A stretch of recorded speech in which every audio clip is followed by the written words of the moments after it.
Hello నమస్తే అండి. నేను old child artist baby Brahma Kumari అంటారు. నేను ఇదే ఫస్ట్ టైం వీడియో చేయడం. దీనికి గల కారణం ఏంటంటే అరౌండ్ 3:00 ఈరోజు మధ్యాహ్నం ఒక యూట్యూబ్ ఛానల్లో న్యూస్ చూశాను. అది శారద ఇంట్లో విషాదం, ఆమె కన్నుమూత. నాకు చాలా భయమేసింది. అసలు మనసు ఏదోలాగా అయిపోయిందండి.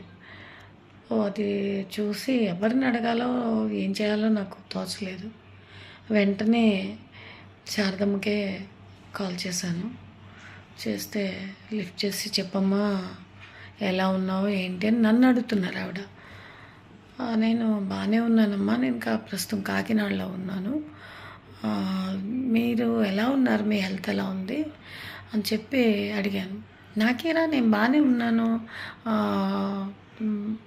ధ్యానం అది చేసుకుంటాను, ఖాళీగా ఉన్నప్పుడు పూజ అది చేసుకుంటాను, అంతే బాగానే ఉన్నాను, ఎక్కడికి వెళ్ళట్లేదు అన్నారు. లేదమ్మా, ఇది ఒక బ్యాడ్ న్యూస్ లాగా యూట్యూబ్లో చూశాను ఏదో అంటే, అప్పుడు అమ్మ అన్నారు, యూట్యూబ్ ఛానల్స్ ఏంటమ్మా ఇంత దరిద్రంగా ఉన్నాయి లేని అన్నీ కలిపి చేస్తున్నారు, చాలా తప్పుగా కూడా ఇన్ఫర్మేషన్స్ పాస్ ఆన్ చేస్తున్నారు, అది బాగాలేదు అని చెప్పి అన్నారు. అంటే అదేనమ్మా, నాకు అది ఏంటో తెలియలేదు, అసలు ఏం జరిగిందో అని డైరెక్ట్గా మీతోనే మాట్లాడదాం అనేసి నేను కాల్ చేశానంటే, అదేం లేదురా, నేను బాగానే ఉన్నాను, హెల్తీగానే ఉన్నాను అని అన్నారు. నా హంబుల్ రిక్వెస్ట్ ఏంటంటే, ఈ యూట్యూబ్ ఛానల్స్ నడుపుతున్న వాళ్ళు, of course it may be a passion to the YouTube channels, వాళ్ళు చేయాలి, చేసుకోవాలి, తప్పులేదు. ఇందులో చిన్న రిక్వెస్ట్ ఏంటంటే, బ్రతుకున్న వాళ్ళు, దట్టు వాళ్ళు చిన్నవాళ్ళు కాదండి, they are the legendary actresses. ఒక ఊర్వశి శారద గారైనా, లేదా సావిత్రి అమ్మ అయినా, లేదా వాణిశ్రీ గారైనా, ఇలాంటి వాళ్ళందరూ చాలా గొప్ప నటీమణులు.